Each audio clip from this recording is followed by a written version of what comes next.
Luces sobre el foso. No sé cuántas veces había escuchado que los caminos rectos se tuercen de noche, pero aquella madrugada de febrero de 2019 me demostró que hasta la grasa de motor puede temblar. Trabajo como mecánico de rescate en carretera, el típico taller rodante que auxilia tráileres varados entre Durango y Coahuila, y creía haberlo visto todo: cigüeñales partidos, tanques ardiendo, choferes al borde del infarto. Sin embargo, lo que viví en el kilómetro 217 de la Libre a Saltillo cambió la forma en que oigo el crujir de un gato hidráulico y el parpadeo de una baliza ámbar. Aquella noche yo volvía solo, con la camioneta taller casi vacía. Había terminado de cambiar la caja de velocidades de un tractocamión y solo me apetecía una torta de asado y una cama tibia. El viento levantaba tolvaneras y hacía silbar las estachas colgadas en la caja, el aire olía a óxido mojado. De pronto, el tablero se iluminó, una llamada de auxilio anónima entró al radio de banda civil que siempre llevo encendido. Una voz masculina, ronca y ahogada en estática, repetía una coordenada y la palabra urgente. No mencionó marca de vehículo ni fallas, solo el lugar, un punto del mapa que yo sabía despoblado, donde el asfalto se hunde en un cañón seco y las curvas evitan a los traileros prudentes. Reduje velocidad, dudé unos segundos y di media vuelta. Era mi trabajo, y además no había señal de celular. Si alguien necesitaba ayuda a esa hora, era yo o nadie. Cuando llegué al desvío, la niebla baja dejaba ver apenas el reflejo de mis faros en la barranca. Descendí con cuidado, sintiendo cómo las llantas traseras deslizaban a cada parpadeo del ABS.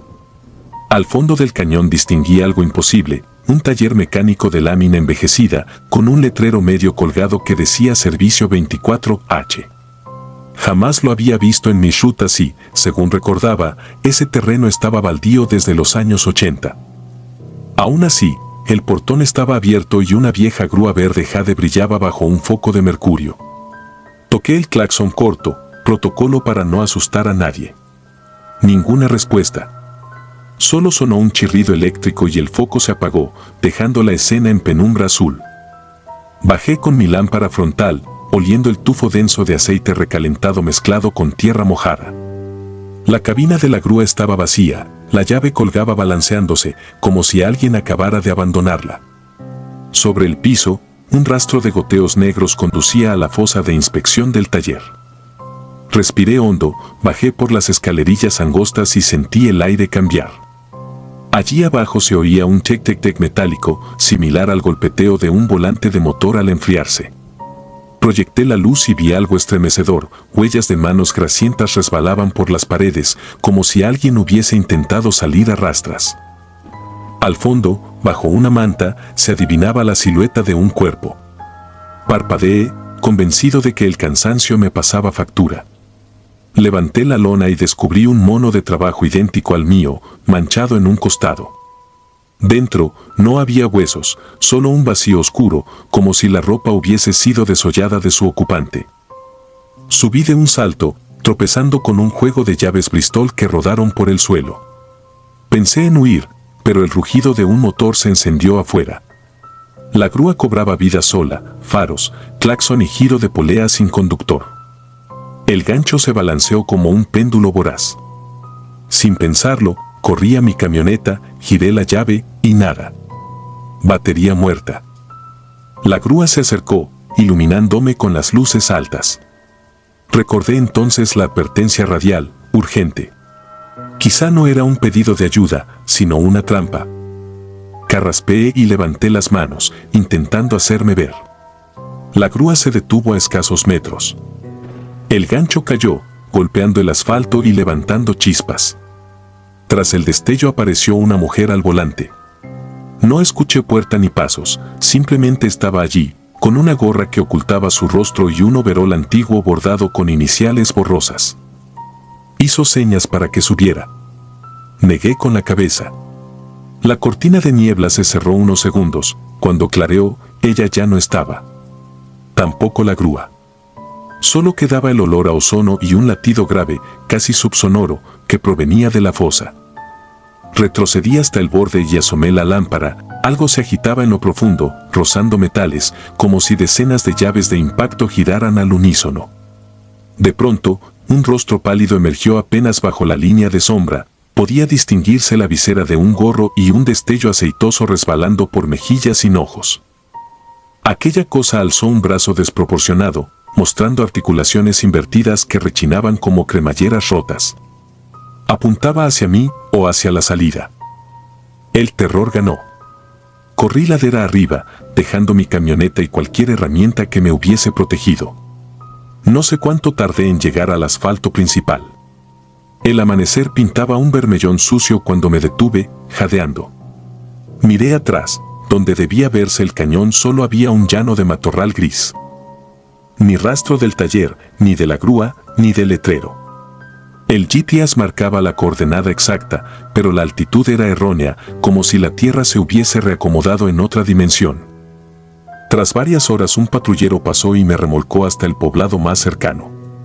La batería de mi camioneta estaba intacta, arrancó al primer giro. Pero el patrullero notó algo inquietante, mi defensa delantera tenía marcas frescas de cadenas, idénticas a las que usa una grúa vieja modelo 1970. Yo no recordaba que me hubiesen enganchado. Las semanas siguientes investigué registros de talleres clausurados. Encontré una nota de 1982 sobre un incendio en servicio 24H, murieron calcinados un mecánico y su hija, conductora de una grúa verde. La causa nunca se esclareció, se mencionaban rituales con maniquíes rellenos de grasa y un perro que aullaba antes de cada desaparición de viajeros. La carretera, dijeron los viejos, cambió de trazo después del siniestro, el cañón fue rellenado con escombros para evitar deslaves. Sin embargo, algunos choferes aún recibían llamadas fantasma en la misma frecuencia que me sacó del camino. Desde aquel día, cada vez que entro a una fosa de inspección cierro los ojos un segundo. Escucho el tic-tic-tic del metal y compruebo que sigue un ritmo natural. Si percibo un pulso desfasado, guardo la llave, apago todo y me alejo. Porque aprendí que hay máquinas que no aceptan mantenimiento, se alimentan de la confianza de un mecánico cansado, disfrazando sus fauces detrás de la promesa de ayuda. Y la próxima vez que el radio crepite con una voz rota suplicando urgente, quizá responda, pero jamás volveré a bajar solo al cráter de un taller que no figura en los mapas. No importa cuántas veces refriegue mis manos con gasolina, aún huelen a ese aceite frío que empapa la ropa vacía bajo la lona. Y, cuando la noche es suficientemente silenciosa, el latido grave vuelve a colarse entre las paredes del garaje, recordándome que un gancho de arrastre puede ser la cuerda de un verdugo que sigue buscando chatarra, o algo con latidos. Porque en la carretera aprendí que los motores pueden apagarse, pero hay presencias que jamás dejan de girar. Chirrido entre bujías. Era 2019 cuando acepté el trabajo que, sin saberlo, quebró mi cordura. Mi nombre es Ramiro, 42 años de grasa bajo las uñas y carreteras bajo las botas. Regresaba a mi pueblo natal San Bartolo, un caserío polvoriento perdido entre brechas de la Sierra de Durango con la ilusión de montar un pequeño taller junto a la autopista 23. Aislado, sí, pero bien ubicado para rescates nocturnos de tráileres varados y camionetas famélicas. Convertí una vieja bodega metálica en mi templo de llaves, gatos hidráulicos y soldadura. Dormía en un cuarto improvisado detrás de la fosa de inspección porque el alquiler incluía la soledad y el silencio de los pinos. La rutina era tan mecánica como los motores que abría, amanecer oliendo a diésel, atornillar hasta el crepúsculo, cenar frijoles recalentados y caer rendido a la par de las luciérnagas. Hasta aquella madrugada del 14 de noviembre. Sobre las 2:15 de la mañana me despertó un zumbido ronco, idéntico al galope de un compresor encendido. Supuse que un conductor desesperado habría dejado su tráiler en marcha fuera del portón, así que jalé mi chaqueta y corrí a recibir el trabajo. Afuera, la cinta asfáltica se perdía en negro absoluto, ningún faro, ningún motor, nada. Sin embargo, el zumbido persistía. Salía, inconfundible, de la nave metálica donde yo vivía. Volví a entrar y pulsé el interruptor general. Los fluorescentes tardaron en despertar, en ese lapso escuché algo agudo, como tuercas arrastradas por piso de concreto. Cuando la luz por fin bañó el taller, vi las gavetas abiertas, llaves de impacto alineadas sobre el suelo formando un semicírculo perfecto. No había rastros de intrusos ni señales de forzamiento en la puerta. Cerré, recogí las herramientas y atribuí el desorden a mi propio cansancio, quizá había olvidado guardarlas. Pero el vaho helado que se condensaba dentro del visor de mi careta de soldar me insinuó que algo respiraba conmigo. Las rarezas siguieron noches después, marcas de huellas embadurnadas de aceite que empezaban bajo la grúa y terminaban en la pared, bulbos de luz que estallaban de uno en uno a la misma hora, un gato hidráulico hallado colgando de una cadena como péndulo funerario. Llamé al policía rural que recorría el tramo, revisó cerraduras, apuntó con su lámpara y declaró que solo eran bromistas. Nadie se detendría a 30 kilómetros de cualquier ranchería para chistar con un mecánico solitario, pensé, pero firmé la denuncia para sentirme acompañado, al menos en papel. El 27 de noviembre llegó la prueba irrevocable de que aquello no respiraba como nosotros. A las 11:40 de la noche una ráfaga sacudió los ventanales y el aire se impregnó de un olor acre a baterías quemadas. Se fue la luz. Tomé mi linterna y bajé a la fosa para alcanzar el generador portátil. Trepado en la escalera escuché, justo encima, el chasquido de llantas sobre grava y un motor ahogado tosiendo. En el vano de la puerta apareció un sedán antiguo, oxidado en extremos imposibles, con los 4 neumáticos hechos jirones. El conductor no se veía. Lo insólito era que el chasis vibraba, titilaba con destellos azulados, como si la carrocería absorbiera relámpagos internos. La lógica me obligó a subir la escalera, pero el instinto me clavó en los escalones. Entonces lo percibí. No pasos, sino un arrastre lento, viscoso, igual al de un cable grueso reptando sobre metal.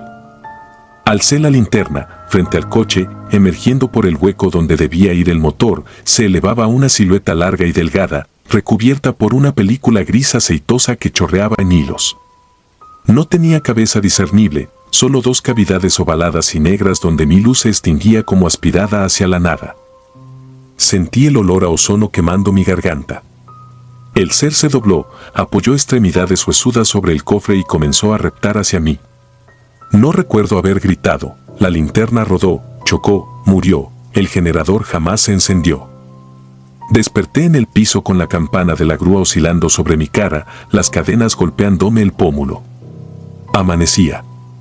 Pensé que había sufrido un accidente, pero todo estaba intacto excepto un detalle, sobre el concreto, al pie del sedán fantasma que ya no estaba habían quedado impresas 2 hendiduras profundas, paralelas. Como si un artefacto incandescente hubiese derretido la superficie. A ras de suelo, todavía flotaba un tufillo metálico que erizaba la piel. Cerré el taller, crucé el municipio y pedí alojamiento en casa de mi hermana. Dejé atrás las herramientas y apliqué cerrado por inventario hasta nuevo aviso. Pasé una semana lejos, mas la mente regresaba al susurro de cadenas y a las órbitas huecas tragándose mi linterna. Me prometía no volver, pero el negocio era todo mi patrimonio. El 5 de diciembre retorné a regañadientes con la policía. Revisamos y no hallamos anomalías, salvo la ranura de concreto fundido. El oficial tomó fotos, meneó la cabeza y estampó otro reporte sin destino. Aquella noche decidí dormir en la cabina de mi vieja pickup, estacionada dentro del hangar, pues el miedo a la oscuridad interior era mayor que la intemperie. Marcaban las 2:06 de la mañana cuando el tablero del vehículo se encendió solo. Fusibles retirados, batería desconectada, la lógica rota. Los limpiaparabrisas se activaron y la radio dejó escapar un crujir blanco entrecortado. FSSSS a regar FSSSS, repetía, hasta que una voz gutural se abrió paso, no es tu acero, es nuestro aliento. Aquellas palabras no sonaron en mis oídos, vibraron dentro de mi esternón, como si la cabina fuese caja de resonancia de un pulmón ajeno. Salí despedido, tropecé, caí sobre el charco de aceite que uso para recircular residuos.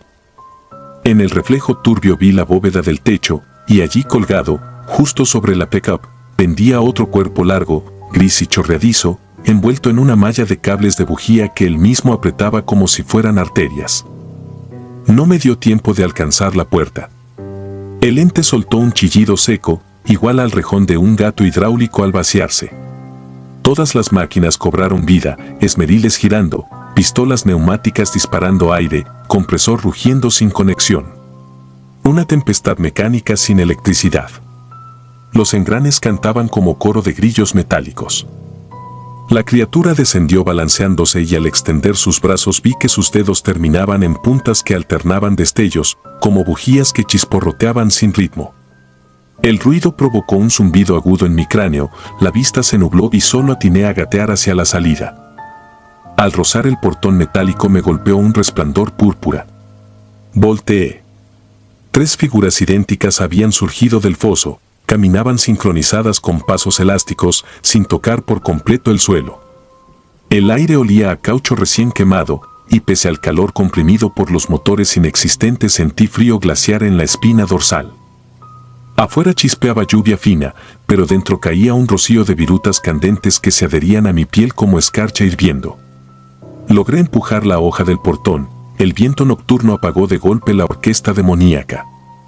Los seres quedaron inmóviles, petrificados en medio del hangar, proyectando sombras que se estiraban con formas de herramientas, como si absorban cada objeto metálico para alargar su propio cuerpo. Corrí por la vereda sin mirar atrás hasta la gasolinera 13 kilómetros al norte. Los empleados quisieron llamar a la patrulla al verme ensangrentado por cortes de limaduras, pero yo solo pedí un teléfono y marqué a mi hermana. Antes de que contestara, un estruendo atronó la distancia, mi taller había explotado. Se alzó una columna de luz violácea que partió la madrugada y se extinguió enseguida, como si alguien cerrara un interruptor cósmico. Ningún vecino escuchó la detonación, según relató luego la policía. Solo quedó un cráter negro donde el hangar existía, con el concreto derretido en formas retorcidas, semejantes a raíces de hierro hundidas en la tierra. Las aseguradoras nunca aceptaron mi versión, diagnosticaron fuga de gas, aunque jamás instalé una línea. Los peritos hallaron en el epicentro trozos vitrificados mezclados con metal fundido cuyos análisis salieron sin composición compatible. Abandoné San Bartolo. Trabajo como mecánico ambulante, sin techo fijo, cargando un carrito de herramientas que abro solo a la luz del día. Cada noche duermo en moteles de paso con lámparas encendidas y la radio desconectada. Aún así, hay madrugadas en que el chirrido de una pistola neumática se filtra entre los muros, y juro que la bruma adquiere contornos alargados al cruzar la ventana. Contarlo no alivia. Al contrario, revivo el tufo de ozono y aceite quemado, veo las bujías parpadear en un cuerpo sin rostro y escucho la amenaza retumbar en mis costillas. No es tu acero, es nuestro aliento. Si alguna vez pasas por la Sierra de Durango y encuentras un sedán oxidado con el capó abierto y un brillo extraño latiendo en su motor, pisa el acelerador y no mires atrás. Tal vez aún me busquen para reclamar lo que, por una noche, osé arreglar en su territorio de sombras y engranes. Enganche sombrío. Tenía 23 años en el verano de 2014, cuando acepté trabajar como operador de grúa para Rodríguez y Hijos en el corredor carretero que cruza la Sierra de Durango rumbo a Mazatlán. El dueño, don Rogelio, era un mecánico curtido que llevaba décadas rescatando vehículos averiados en los puertos de montaña. Me advirtió desde el primer día, aquí la noche cobra peaje, pero lo tomé como folclore de taller. Al fin y al cabo, la necesidad de pagar deudas pesaba más que el miedo a los cuentos de camino. Durante las primeras semanas me asignaron trayectos cortos para aprender a manipular cabrestantes y asegurar chasis golpeados. Siempre iba con Rogelio, que parecía saber dónde se escondía cada bache y cada grieta. Conducía sin radio, sin música, concentrado en los sonidos del motor y del viento que rasguñaba la lámina. Le gustaba insistir en que el acero también hablaba. Si uno lo escuchaba con atención, podía anticipar un colapso antes de que reventara el chasis. Yo asentía, aprendía y callaba, porque en aquel oficio un error significaba morir aplastado en el asfalto. Todo cambió la tarde del 18 de agosto. Nos avisaron que un camión tipo Rabón cargado con brea se había descompuesto en la vieja desviación minera del kilómetro 169. La brea solidifica rápido al enfriarse y el dueño exigía remolque inmediato. Trazamos la ruta en el mapa, un tramo olvidado, clausurado por derrumbes, pero más corto que la autopista. Si nos dábamos prisa, regresaríamos antes de la medianoche. En la caja de herramientas eché un termo de café y varias baterías portátiles. Todos decían que en esa brecha la cobertura era nula y el clima impredecible. El sol descendía anaranjado cuando salimos. Las montañas proyectaban sombras de cuchilla que se comían la calzada. Pasados 40 kilómetros encontramos 2 patrullas estatales estacionadas en formación diagonal, como si hubieran bloqueado algo y luego desaparecido. Las luces de emergencia estaban apagadas, las puertas entreabiertas. Rogelio aflojó el acelerador. No detenerse, murmuró sin mirarme. Aquí jamás abandona así la autoridad. Avanzamos despacio, esquivando conos volcados y un chaleco reflejante que se mecían con la brisa. Mientras dejábamos atrás el retén fantasma, sentí una presión familiar en los oídos, como cuando cambia la altitud. Fue la primera señal de que algo no cuadraba con el aire mismo. Más adelante la carretera colapsaba en un boquete de tierra rojiza. Tomamos un camino de servicio que trepaba entre pinos negros. Las marcas del asfalto casi habían desaparecido bajo alfombras de musgo mojado. La noche nos atrapó con la suavidad de una trampa. Cada curva era un pozo de tinieblas que se abría y volvía a cerrarse. El olor a resina se mezclaba con un frío que la sierra suele reservar para diciembre. El termómetro digital marcaba 8 grados cuando normalmente, en agosto, no baja de 18. De pronto Rogelio me ordenó apagar las luces y detener el motor. Obedecí a ciegas, solo la luna filtrada entre los troncos delineaba la grúa. El silencio pareció demasiado denso, como relleno de algo que se desplaza sin ruido. Entonces escuché un sollozo agudo, lejos pero a la vez encima de nosotros. No era un coyote ni un ave nocturna, tenía inflexiones humanas, rotas, como si la garganta que las emitía cargara con litros de brea quemada. Quise encender el motor de nuevo, pero Rogelio posó su mano callosa sobre mi antebrazo. Su respiración, cortita, denotaba que también lo dominaba el terror, aunque su mirada, incrustada en la cabina, permanecía firme, como quien espera el impacto frontal de un tráiler. El lamento se convirtió en un chirrido metálico, un arrastre de cadenas gigantes por grava. Giré el cuello con impulso involuntario y vi algo que mi mente tardó en aceptar como real. Entre los árboles se mecían 2 brazos desproporcionados, grises como ramas chamuscadas, que iban de tronco en tronco impulsando un cuerpo casi femenino, desnudo, macilento. Los codos se flexionaban al revés. Las piernas, atrofiadas, pendían sin fuerza. Cada impulso con los brazos arrancaba lascas de corteza que volaban como viruta fosforescente en la penumbra. Su rostro, aunque parcialmente cubierto por cabellos y ceniza, reflejaba la luna con una palidez de cera derretida. No respiré. No parpadeé. Solo conté los segundos, 1, 2, 3. La criatura cayó sobre la calzada unos metros delante, apoyándose de nuevo en sus brazos alargados. Al tocar la superficie, la brea regada entre baches comenzó a burbujear, como si un calor invisible saliera de su piel. En un acto reflejo pegué la frente al volante, esperando no ser notado. Entre el asco y la adrenalina distinguí un olor químico, parecido al de las mezclas epóxicas cuando toman temperatura. Rogelio seguía inmóvil, pero pude sentir su pulso rebotando a través del asiento. El ente avanzó hacia nosotros. Por la ventanilla vi cómo la luna perfilaba costillas que sobresalían como ganchos de carnicería. Cuando llegó al costado de la grúa, escuché un golpeteo húmedo, constante, similar a nudillos pegando contra el metal. Con una lentitud escalofriante, ese brazo interminable se elevó sobre la caja, palpando el aire hasta rozar los cables del malacate. Temí que descubriera nuestra presencia por el calor del motor y me odié por haberlo detenido tan abrupto, pues el capó aún irradiaba tibieza. El brazo se deslizó por la puerta y tocó el cristal. No lo quebró, simplemente dejó un rastro de fluido negruzco que, al contacto, chisporroteó como si fuera ácido. Mis manos empapadas de sudor resbalaban sobre el volante. Pensé en rezar, pero la oración se me disolvió en la lengua. En vez de eso mantuve la vista fija en el tablero, memorizando las luces muertas de un motor apagado. Detrás escuchaba el latir sanguíneo de mis tímpanos, delante, el raspado de uñas interminables en la carrocería. Cuando las vibraciones cesaron, pasaron quizá 3 minutos idénticos a 3 horas. Luego oí el arrastre de las cadenas y el golpeteo de las ramas.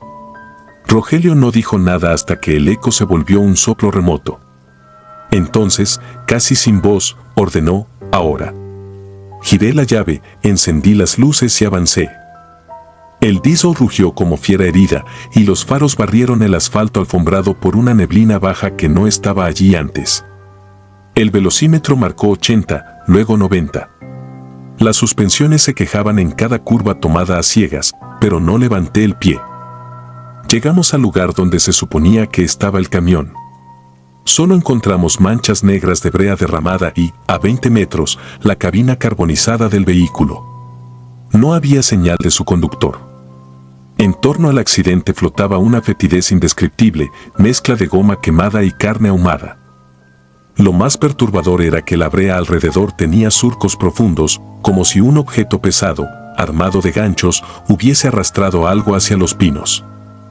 Quise tomar fotos, pero el teléfono marcaba error de cámara. Rogelio dijo que no valía la pena y me urgió a enganchar un trozo del chasis utilizable. Mientras aseguraba cadenas y tensores, sentía el bosque exhalar un vapor helado, como si respirara directamente sobre mi nuca. No volví a oír lamentos, aún así tenía la certeza de que aquello seguía observándonos desde algún recoveco. El regreso fue un trance. Las patrullas, las señales de tránsito y hasta el retén improvisado habían desaparecido. Solo quedaban surcos de llantas marcados sobre el polvo, terminando en la nada. Cuando por fin emergimos en la autopista iluminada y vimos el convoy de transportistas que avanzaba hacia la costa, sentí que alguien me arrancaba un saco de plomo del pecho.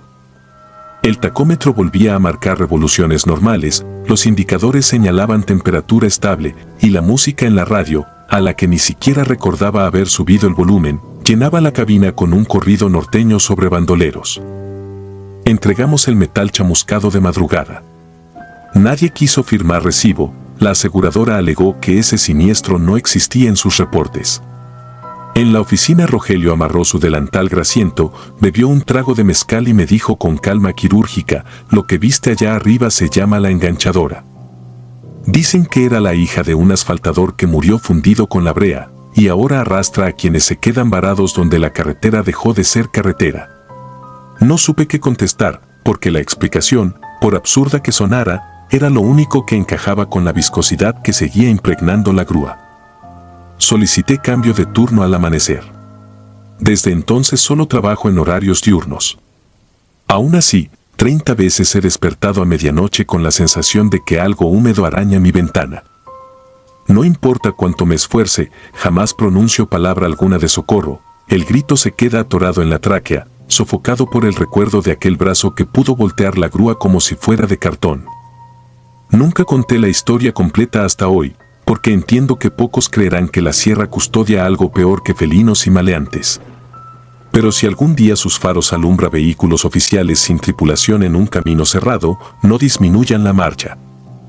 Aceleren aunque las suspensiones crujan y el motor implore clemencia, porque donde la autopista termina y el monte se abre, la enganchadora siempre está buscando que remolcar hacia la espesura, y jamás suelta lo que agarra.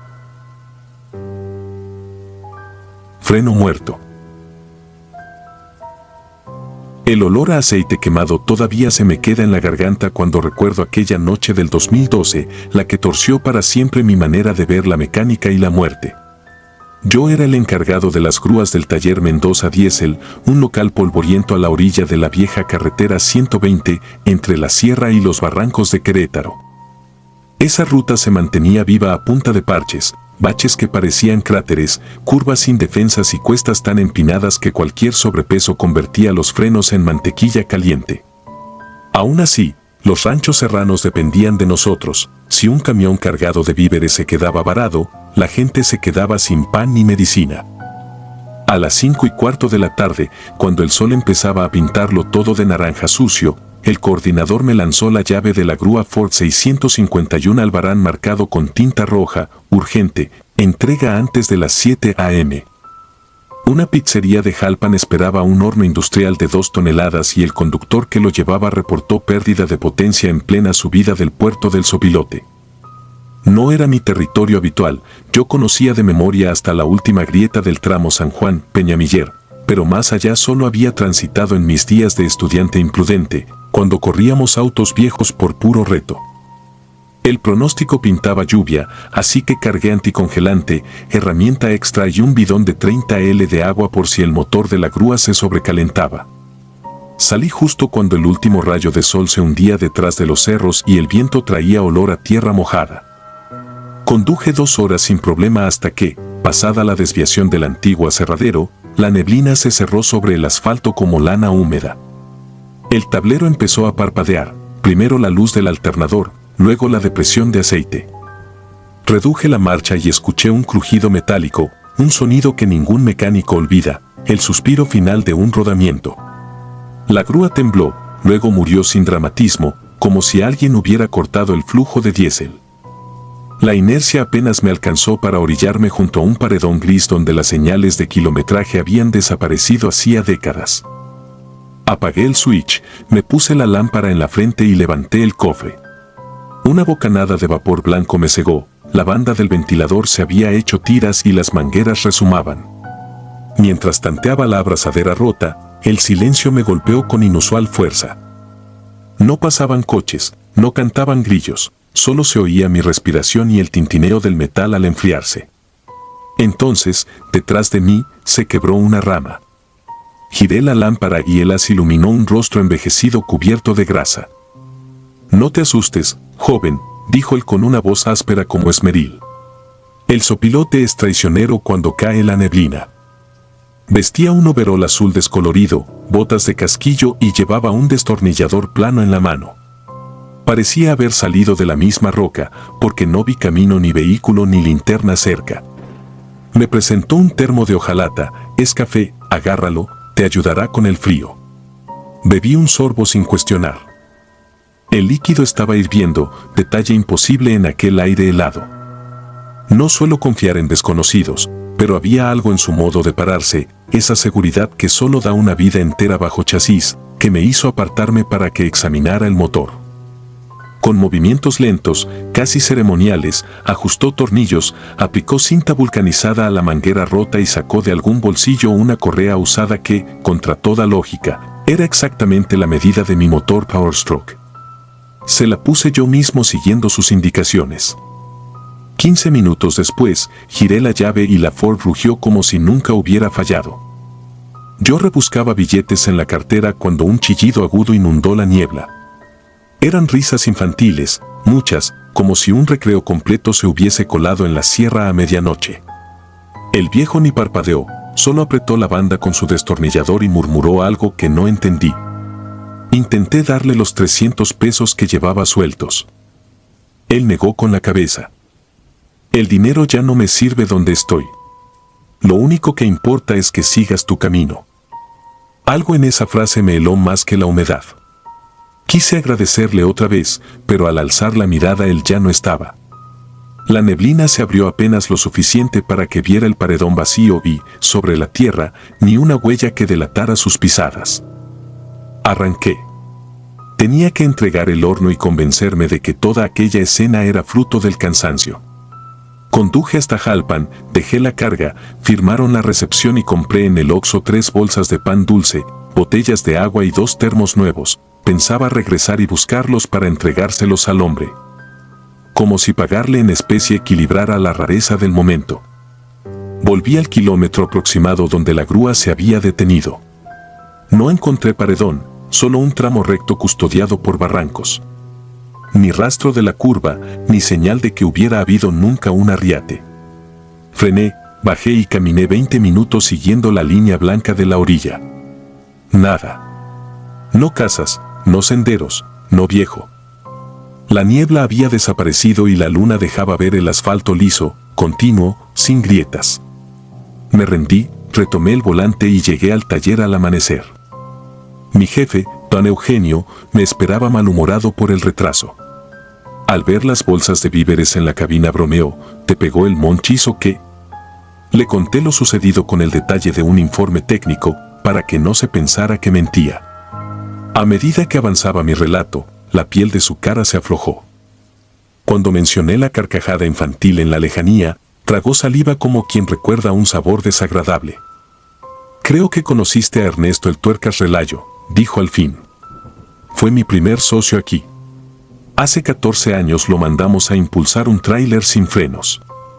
No hubo tiempo de repararlo y la empresa no aceptó perder la entrega. Se volcó en el sopilote, ardió con todo y carga. El cuerpo nunca se recuperó entero. Hubo versiones de que salió caminando envuelto en fuego, pero ya sabes cómo es la gente. Un cosquilleo frío recorrió mi espina. Don Eugenio encendió un cigarro que temblaba entre sus dedos y añadió: a veces los clientes me cuentan que un mecánico flaco, con correa de repuesto, los ayuda en la misma subida donde se mató. Yo siempre pensé que eran cuentos para justificar atrasos. Quise replicar, pero un repiqueteo metálico me distrajo. Venía del cofre de la grúa. Abrí con manos temblorosas. La banda que el Tuercas había colocado estaba allí, estirada como nueva, pero llevaba estampado un número de lote discontinuado en 1998, año del accidente. Sobre la polea inferior, como si alguien lo hubiera dejado a propósito, reposaba un botón de overol chamuscado con las siglas ER. Aquella misma tarde desmonté la banda y la colgué en mi casillero junto al botón, tal como otros cuelgan medallas. No lo hice por morbo, necesitaba un recordatorio tangible de que algo incomprensible me había sacado de la avería. Durante meses evité el sopilote, pedía rutas cortas o me quedaba en el taller. Sin embargo, la sierra siempre reclama lo suyo, y un sábado de octubre tuve que volver para rescatar una pipa de gas desbarrancada. Preparé la grúa con la obsesión de un cirujano, revisé cada manguera, cada fusible, como si la seguridad absoluta pudiera blindarme del más allá. Arribé al punto del siniestro al caer la noche. El chofer de la pipa estaba ileso y esperaba en un auto patrulla. Conecté el winche y, cuando el tanque empezaba a subir, la radio de la grúa, muerta hacía meses, se encendió sola. Por los altavoces brotó el coro de voces infantiles riendo, el mismo timbre de aquella primera vez. No había señal en el cerro, ni siquiera para la frecuencia policial. Apretaba el volante, paralizado, hasta que entre la estática se filtró un murmullo. Afloja el gancho medio punto, o romperás el chasis. Obedecí sin pensar, maniobra que salvó la estructura de la pipa, el metal crujió pero resistió. Mientras aseguraba la carga escuché, cerca de mi oído, un susurro con aroma a café. Bien hecho, joven. Me giré con un nudo en el estómago. Nada. Solo el destello de la barra de emergencia y el silencio ampliado por la montaña. Regresé a la base al amanecer. No quise explicar por qué tardé, ni por qué la radio apareció impecable, instalada y funcionando, cuando la había dejado sin antena. Las risas ya no me asustaban, las acepté como parte del costo de circular por esa carretera insaciable. En mis noches de guardia, a veces creo oír pasos en la fosa del taller, el roce de un overol y el tintineo de un destornillador plano sobre el suelo. No huyo. Me limito a murmurar, gracias, maestro, y continúo la reparación que tenga entre manos. He aprendido que los fantasmas más peligrosos no son los que buscan venganza, sino los que siguen trabajando porque desconocen el descanso. Y mientras haya camiones fallando en la sierra, el Tuercas no dormirá, ni me permitirá dormir a mí. Por eso llevo siempre una banda vieja en la guantera. No es repuesto, es un talismán de caucho, un recordatorio de que un mecánico muerto puede devolverte la vida, o llevársela si olvidas bajar la mirada cuando oigas, a lo lejos, el eco imposible de niños jugando en mitad de la nada. Si disfrutas de los relatos, te invitamos a apoyarnos con un like y un comentario, ya que eso nos ayuda muchísimo. Además, si aún no estás suscrito o suscrita, te animamos a formar parte de la comunidad del terror. Muchas gracias por escucharnos y por tu apoyo.